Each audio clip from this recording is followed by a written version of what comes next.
جب سے military operation شروع ہوا ہے لاکھوں روہنگیا مسلمان دربدر ہو چکے ہیں۔ میانمار کی فوج نے انتہائی بے رحمی سے نہ صرف مسجدوں کی بے حرمتی کا سلسلہ جاری رکھا بلکہ مساجد اور مدرسوں کی تعمیر پر بھی پابندی لگا دی۔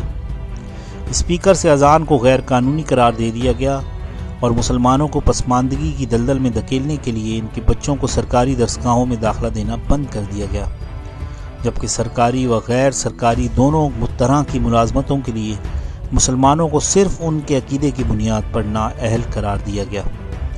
برمی مسلمانوں کا مسئلہ فلسطینی بحران سے بھی مختلف ہے کہ جہاں صرف مسلمان اپنے وطن کی جنگ لڑ رہے ہیں، یہاں تو مسلمان اپنی بقا، اپنے وطن، اپنی مٹی اور اپنے عقیدے کی جنگ لڑ رہے ہیں۔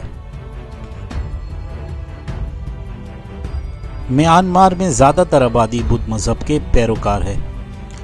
وہ روہنگیا مسلمانوں کو غیر قانونی تارکین وطن سمجھتے ہیں اور انہیں شہریت بھی نہیں دی جاتی۔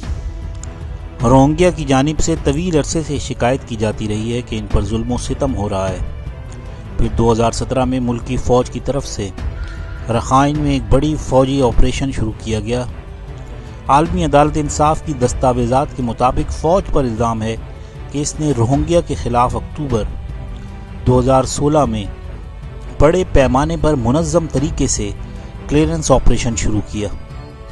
عدالت میں ان الزامات پر سماعت ہو رہی ہے کہ اس نسلی صفایا کا مقصد بطور گروہ روہنگیا مسلمانوں کو مکمل طور پر یا حصوں میں قتل، ریپ کرنا تھا اور کئی ایسی عمارتوں کو بھی آگ لگائی گئی جن میں مسلمان موجود تھے۔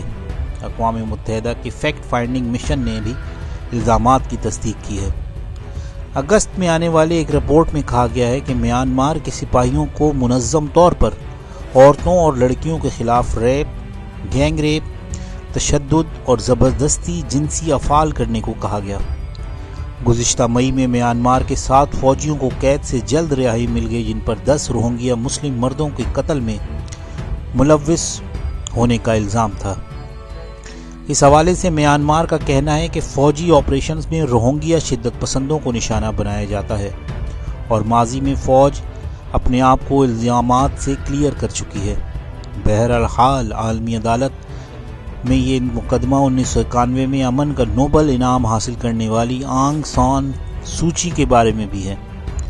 سوچی اپریل 2016 میں یعنی روہنگیا کی نسل کشی کے الزامات سے پہلے میانمار کی سربراہ تھیں۔ اقوام متحدہ کے میانمار میں انسانی حقوق کے ترجمان نے کہا کہ اپنی آنکھیں کھولیں، برائے کرم اپنی اخلاقی اتھارٹی کو استعمال کریں اس سے پہلے کہ بہت دیر ہو جائے۔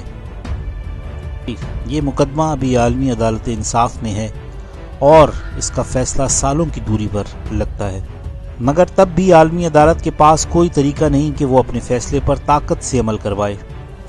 لیکن الزامات کے ثابت ہونے کی صورت میں میانمار کی ساکھ اور معیشت کو بڑا نقصان پہنچے گا۔